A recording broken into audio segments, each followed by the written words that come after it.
오늘 말씀은 디모데후서 4장 1절에서 2절까지입니다. 디모데후서 4장 1절에서 2절까지 두 절이니까 저희 함께 봉독하도록 하겠습니다. 하나님 앞과 살아있는 자와 죽은 자를 심판하실 그리스도 예수 앞에서 그가 나타나실 것과 그의 나라를 두고 엄히 명하노니 너는 말씀을 전파하라. 때를 얻든지 못 얻든지 항상 힘쓰라.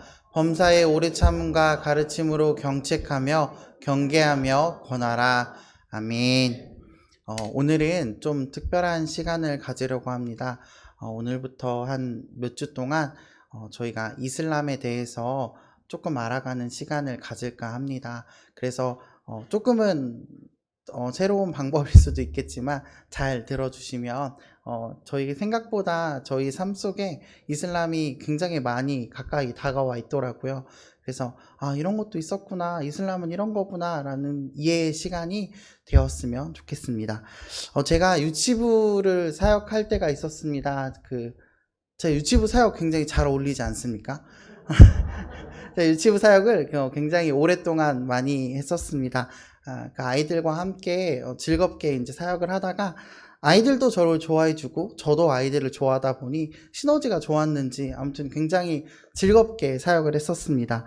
유치부 사역을 하다가 이제 한 부모님께 연락을 받은 적이 있습니다.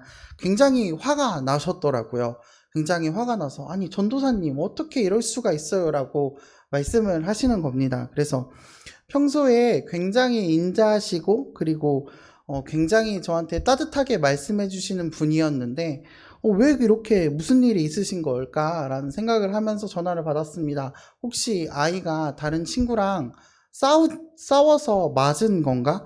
이런 일들이 종종 있습니다. 아이들끼리 얼굴을 핥히거나 아니면은 신발을 바꿔 신고 가거나 간식을 뺏어서 속상한 마음에 엄마한테 엄마 제가 나 때렸어 라고 말합니다.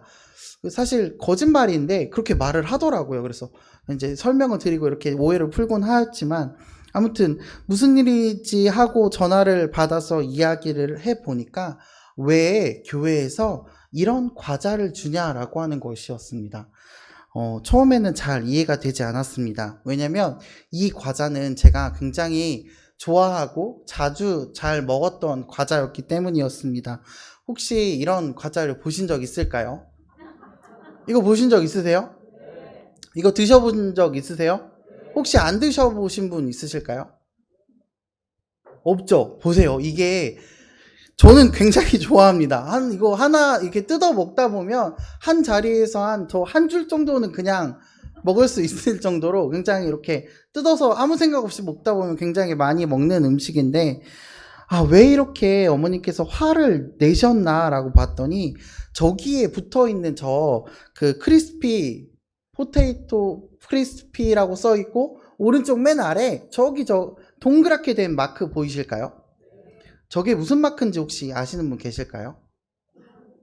네, 저는 처음 들었습니다. 그때 할랄 푸드라는 거를 처음 들었습니다. 이게 뭐냐면 평소에 제가 잘 먹던 과자였기 때문에 이 할랄 푸드라는 게 뭔지 몰랐는데요. 어머님께서 왜 교회에서 할랄 푸드를 주냐라고 말하는 것이었죠. 그러니까 이 과자가 이슬람 사람들이 먹을 수 있는 과자다라는 이렇게 표시를 할 때 할랄 마크를 붙이는 것입니다. 그러니까 왜 할랄 마크가 붙어 있는 과자를 우리 아이에게 먹이느냐라고 하는 것이죠. 저는 그때까지만 해도 전혀 생각을 해보지 못했던 문제인데 내가 여태까지 먹었던 게 할랄 마크가 붙어있는 과자였구나. 이제 그때서 눈이 뜨여지기 시작하더라고요.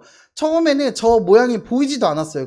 저거는 그냥 감자 과자라는 생각이 있었는데 나중에 저걸 알고 보니까 과자에서 저거부터 찾아보게 되더라고요. 간식을 살 때도 저게 붙어있나 안 붙어있나 보고 살 수밖에 없게 되더라고요. 근데 굉장히 아쉬운 거는 맛있는 과자들은 저거 다 붙어 있습니다. 어떤 과자를 사려고 봐더라도 저게 굉장히 많이 붙어 있어서 그 다음부터는 되게 유기농 과자만 사서 줬는데 애들이 생각보다 안 좋아하더라고요. 부모님들은 좋아하셨는데 애들은 좋아하지 않았다라고 하는 것입니다. 사실 이슬람에 대한 문제는 옛날부터 큰 문제가 있었습니다. 이미 우리나라보다는 유럽에서는 이미 이슬람들로 인하여서 많은 어려움과 문제들이 있다라고 합니다. 왜냐하면 현재 가장 급성장하는 종교가 무엇인지 혹시 아십니까? 바로 이슬람입니다. 근데 그러다 보니 유럽의 많은 이슬람 사람들이 유럽에 난민으로 2000년 초반부터 1900년 후반 때부터 2000년까지 굉장히 많은 난민들이 이민을 가고 난민을 받아들이고 이러다 보니까 그에 따른 문제들이 발생한다라고 하는 겁니다.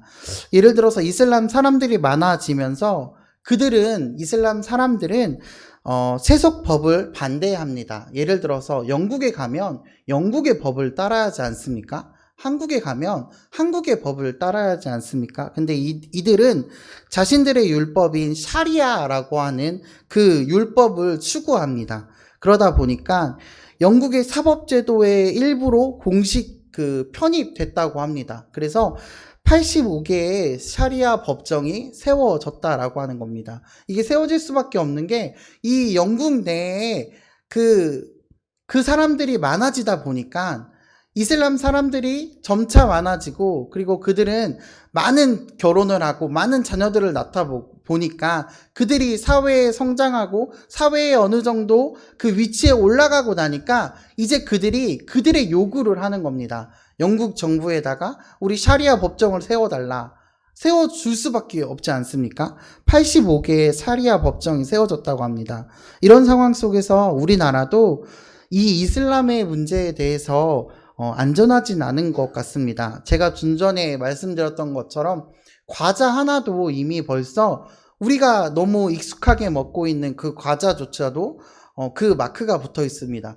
그 두 번째 사진 혹시 한번 보여주실 수? 네, 이거 혹시 뭔지 아십니까? 노브랜드 제품인데요. 혹시 이거 먹어보신 적 있으십니까? 이 과자도 뒤에 보면 이 마크가 붙어 있습니다. 이거는 한국에서 파는 그 노브랜드 여기 도령에도 있잖아요. 거기에 이렇게 딱 붙어 있는 것입니다. 우리가 만약에 이 과자조차도 알고 먹는다면, 어쩔 수 없이 먹는다면, 내 돈 주고 안 사 먹는다면 뭐 문제가 되지 않겠지만, 그냥 모르고 있다면 문제가 될 수밖에 없다라고 하는 겁니다. 우리 생활 속에서, 우리 삶 가운데 이미 깊숙하게 하나하나씩 우리의 삶에 가까이 왔다라고 하는 겁니다. 우리나라도 벌써 무슬림이 6만 명에 달하고 있다라고 하는 겁니다. 한국인 무슬림이 6만 명이라고 합니다. 그리고 외국인이 들어온 무슬림은 2015년 통계에 의하면 25만 명이라고 하는데 지금은 훨씬 더 많아졌을 거라고 생각합니다. 이런 상황 속에서 이슬람에 대한 이해를 돕고자 오늘 오후 예배 시간에 이슬람에 대한 간단한 그런 이해를 좀 갖는 시간을 갖고자 합니다. 먼저 이슬람은 세계 3대 종교입니다. 혹시 뭔지 아세요? 3대 종교 중에 2개가? 불교, 기독교, 이슬람 이렇습니다. 이슬람은 AD 622년에 아라비아 반도에서 무역 상인인 무함마드라는 사람에 의해서 처음 시작되었습니다. 무함마드가 사막에서 광야에서 계시를 체험합니다. 자고 있는데 갑자기 누군가가 나타나서 무함마드의 목을 발로 밟습니다. 발로 밟고 이거는 하나님의 말씀이다라고 하면서 주는 게 그게 바로 꾸란이라고 합니다. 꾸란이라는 그 이야기를 듣고 그걸로 인해서 이제 하나님의 이게 계시다, 말씀이다라고 하나님의 알라의 계시다라고 하는 그걸 시작으로 시작된 종교가 이슬람이라고 합니다. 본래 이슬람이란 순종, 복종이라는 의미로 절대자의 목적과 의지에 철저히 복종한다라는 뜻을 갖고 있습니다. 그리고 우리가 이제 이슬람이라고 부르기도 하고 무슬림이라고 부르기도 하잖아요. 무슬림은 어떤 종교나 종족이든지 쉽게 참된 예배를 드리는 자들을 무슬림이라고 한다라고 합니다. 한국에 이슬람이 들어오게 된 계기는 1970년에 그 이태원에 이슬람 사원이 커다랗게 있는 거 아세요? 그때 1970년에 1500평으로 이슬람이 시작을 합니다. 용산에 건립이 됩니다. 그리고 1978년에 중동으로 그 아버님들이 그 일하러 많이 가셨잖아요. 일하러 가시고 돌아오시면서 이슬람의 인구가 천천히 늘어가기 시작했다라고 하는 겁니다. 그리고는 1990년 후반에 이슬람의 그 이주 노동자들이 대거 우리나라로 들어오기 시작합니다. 그리고선 2015년 통계에 의하면 외국인들이 186만 명 정도가 우리나라에 살아가고 있는데 이슬람 신자는 25만 명 정도 된다라고 합니다. 그리고 그 당시에 무슬림 신자는 4만 명 정도 됐다라고 하는 겁니다. 굉장히 가파르게 빨리빨리 이렇게 늘어나고 있는 상황이고요. 이슬람은 기본 신앙은 6가지의 교리와 5가지의 기둥, 그러니까 5가지의 실천, 이 교리 안에서 살아가고 있다고 합니다. 첫째로 이들이 믿는 그 알라라는 신은 자기네 신이 유일신이라고 믿습니다. 이는 기독교의 하나님과 전혀 다른 것이며, 또한 알라는 무함마드의 고향의 부족 신앙의 초승달 신이었지만 어떻게 하다 보니 그 초승달 신이 최고의 신이 되어서 유일신이 되었다라고 믿는 사람들입니다. 이 때문에 이슬람 국가들은 국기에 보면 초승달 모양이 항상 있습니다. 혹시 국기에서 이렇게 초승달 모양 있는 거 보셨어요? 중동이나 말레이시아나 이런 나라들을 보면 항상 여기 마크의 가운데에 있거나 왼쪽이나 여기 뭐 아래쪽에 초승달 모양이 있습니다. 이 나라들은 이슬람 국가인 것입니다. 왜냐하면 알라가 초승달의 신이기 때문에 국기에다가도 이렇게 초승달 모양을 그려 놓습니다. 두 번째는 이들은 천사와 악령 그리고 사탄, 영적인 존재들을 믿는다라고 하는 것입니다. 세 번째는 그 아까 말했던 그 천사가 와서 무함마드의 목을 밟으면서 말씀을 줬던 그 꾸란이라는 것을 계시의 말씀의 최종 계시로 믿습니다. 그러니까 이슬람은 저희들과 똑같은 토라, 그러니까 모세가 쓴 모세 오경, 그리고 다윗의 시, 그리고 예수의 복음, 이 꾸란, 이 4개의 그 성경을 보는데요. 그 성경 중에 토라, 그리고 다윗의 시, 예수의 복음은 원본과 달리 왜곡되었다라고 생각합니다. 그렇기 때문에 자기는 꾸란만 읽고 행동하라 라고 말하는 것입니다. 그래서 이 이슬람들은 그 어렸을 때부터 꾸란 전체를 다 외우는 일들을 벌입니다. 그래서 20살쯤 되면은 시험을 보고 그 꾸란을 다 외웠는지 아니었는지에 따라서 할 수 있는 것들이 달라지는 것을 보게 됩니다. 네 번째는 아담, 노아, 아브라함, 모세, 예수, 그리고 무함마드, 이렇게 총 6명의 선지자들 가운데 무함마드가 가장 중요하며 가장 마지막의 선지자다라고 생각합니다. 그리고 5번째는 최후의 심판과 그리고 사후세계를 믿는다라고 하는 것입니다. 최후의 심판에는 큰 저울에 사람을 올려다 놓고 이 어디에 기울어지느냐에 따라서 이쪽으로 기울어지면 천국이고 이쪽으로 기울어지면 지옥에 간다라고 하는 것입니다.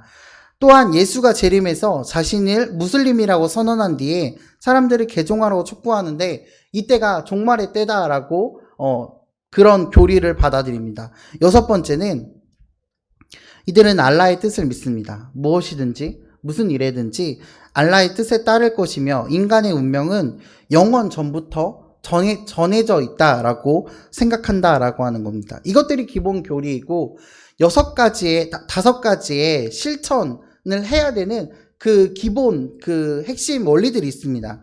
먼저 첫 번째는 신은 알라뿐이다 라고 고백을 하는 겁니다. 두 번째는 무슬림은 하루에 5번 꼭 기도를 해야 됩니다.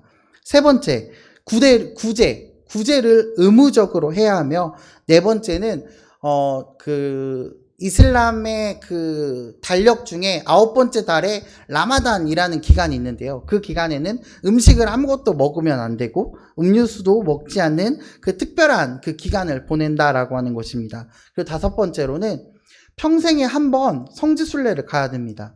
메카에 가서 예배를 드려야 됩니다. 혹시 만약에 내가 너무 가난해서 메카에 가지 못한다고 한다면 그 메카에 가는 다른 사람들을 지원하는 비용을 지불해야만 한다라고 하는 것입니다. 이러한 교리들이 있는데 이러한 교리들이 생각보다 문제를 일으키는 경우가 많이 있습니다.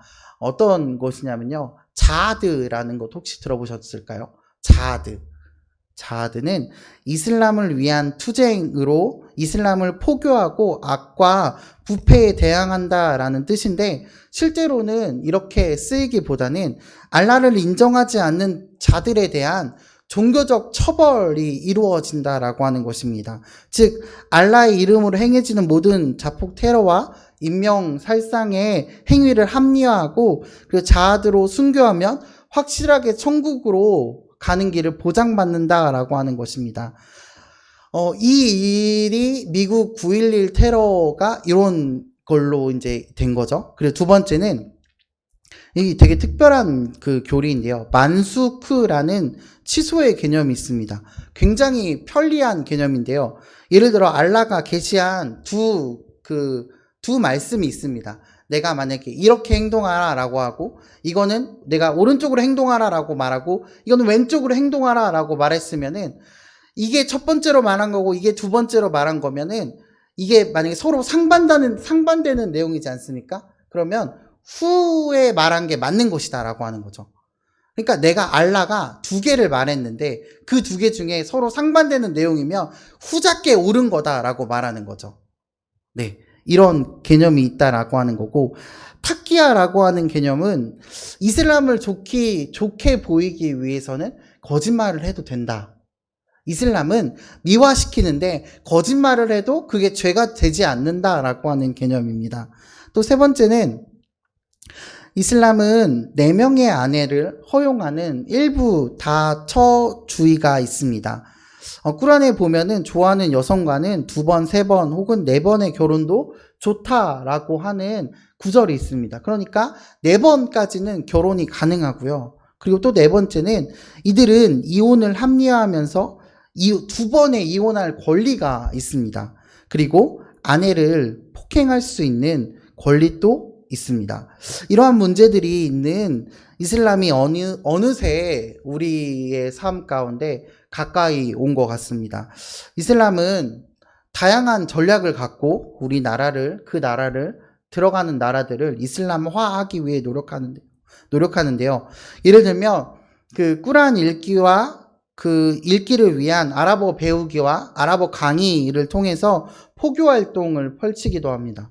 그리고 어느새부턴가인지 모르겠는데 2002년부터는 중고등학교에서 아랍어를 제2 외국어로 선택하도록 교육법이 바뀌게 되었습니다. 그리고 수능에서도 아랍어를 선택해서 수능 시험을 볼 수도 있습니다.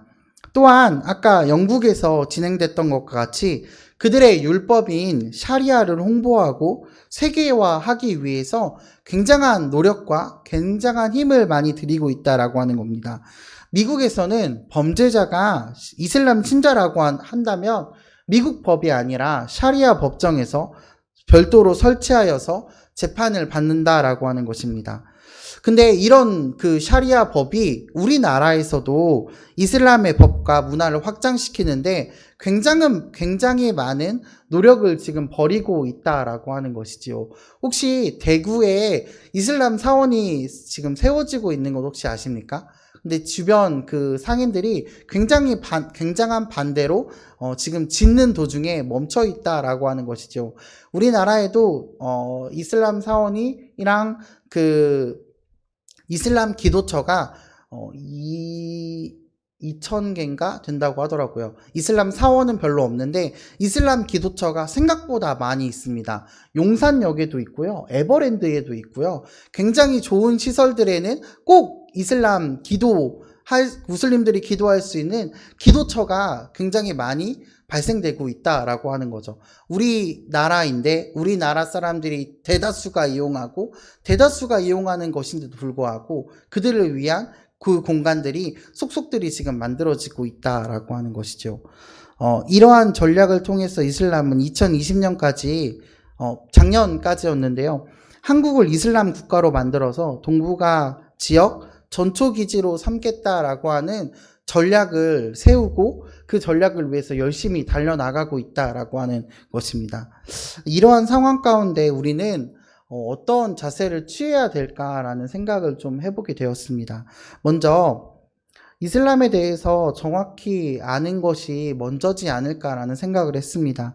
우리들은 이슬람 하면 그냥 좋지 않은 느낌이 들 때가 많습니다. 왜냐면 미국의 그 9.11 테러로 인해서 이슬람 하면은 이슬람 이콜 테러리스트라는 생각이 들기 때문입니다. 그러나 이러한 시각보다는 정확히 이슬람에 대해서 알고 그들의 포교 전략에 대해서 경계하는 것들이 우리들에게 필요하지 않나라는 생각이 듭니다. 또한 한편으로는 그들을 사랑하는 모습들이 우리들에게 또 필요하지 않을까라고 생각했습니다. 그들은 잘못된 진리 안에서 예수님을 듣지 못한 사람들입니다. 우리는 그들에게 예수님의 복음을 전할 필요가 있습니다. 무슬림의 80%가 예수님을 알지 못하고 예수님을 한 번도 들어보지 못했다라고 하는 것입니다.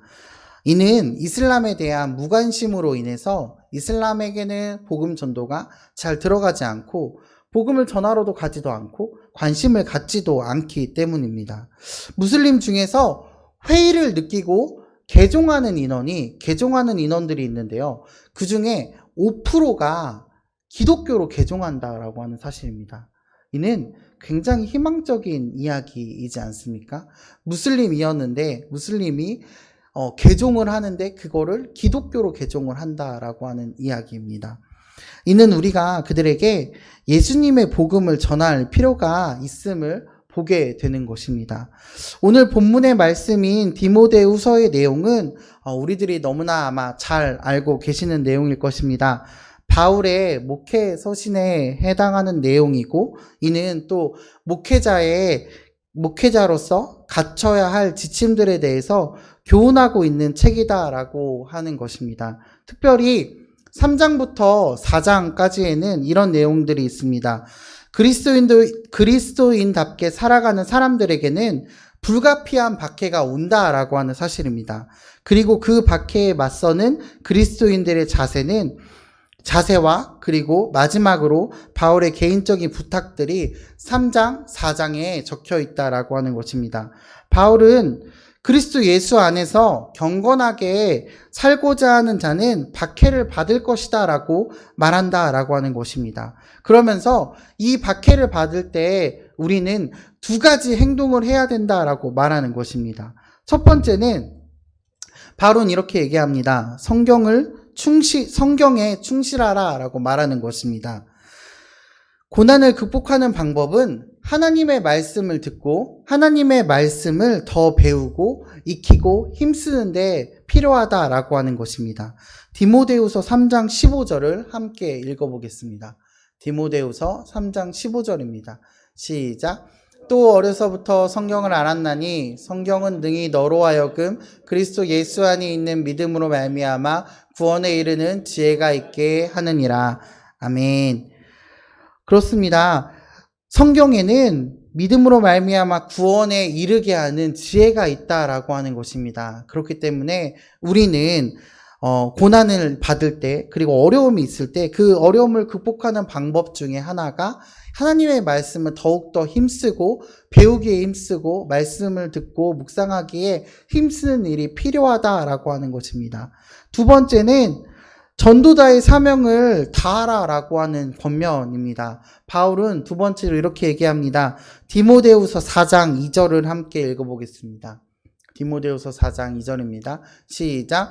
너는 말씀을 전파하라. 때를 얻든지 못 얻든지 항상 힘쓰라. 범사의 오래 참음과 가르침으로 경책하며 경계하며 권하라 라고 말합니다. 또 디모데후서 4장 5절입니다. 같이 읽겠습니다.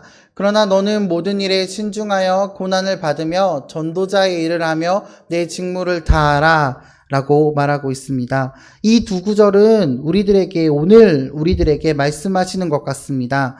전도자의 사명을 다하라 라고 말하고 있는 것입니다. 오늘 본문 속에 바울은 거짓 교사들의 가르침을 거부하고 확신을 갖고 참 진리를 전하라라고 디모데에게 전달하고 있다라고 하는 것입니다. 이 메시지는 오늘날을 살아가고 있는 우리들에게도 동일한 메시지입니다. 우리 주변에는 복음의 진리에서 벗어나 있는 사람들에게 우리는 그들이 잘못된 길을 가지 않을 수 있도록 인도하는 역할을 감당해내야 한다라고 하는 것입니다. 우리가 어떻게 그 사명을, 그 전도자의 사명을 잘 감당할 수 있겠습니까?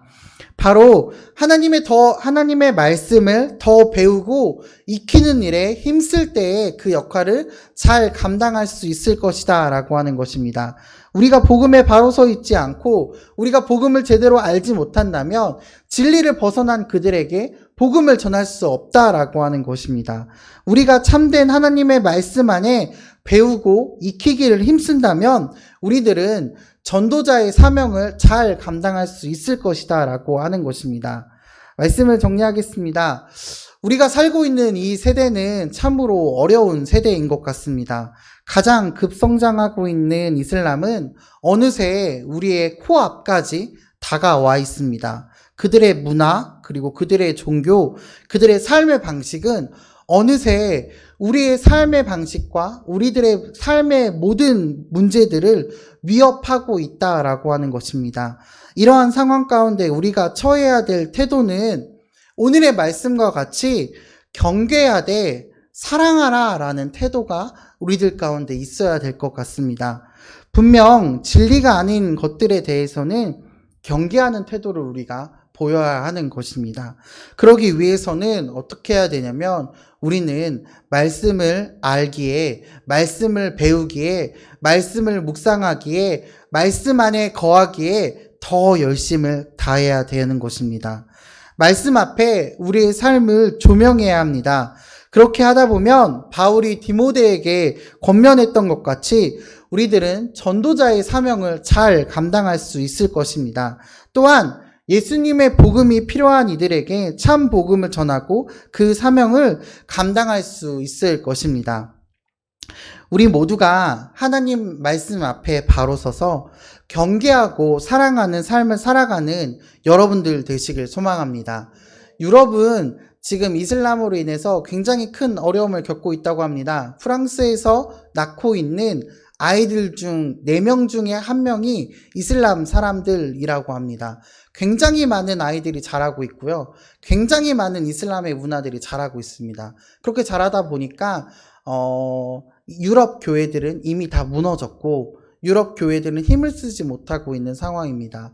우리들이 처한 상황도 사실 그와 멀리 있지 않습니다. 어느샌가 이슬람 사람들은 일부 다처제로 그리고 더욱더 많은 아이들을 낳고 그들의 세력을 키우면서 조금씩 우리나라를 바꾸기 위해서 노력하고 있는 모습들을 보게 됩니다. 그럴 때일수록 우리가 더 깨어서 오늘 제가 말씀을 나눴던 것 같이 하나님의 말씀을 배우기 힘쓰고 우리 교회가 하나님의 말씀을 배우기 힘쓰고 전도자의 사명을 올바르게 감당한다면 유럽 교회와 같지 않은 모습들을 우리 가운데 보일 수 있을 것이라 생각합니다.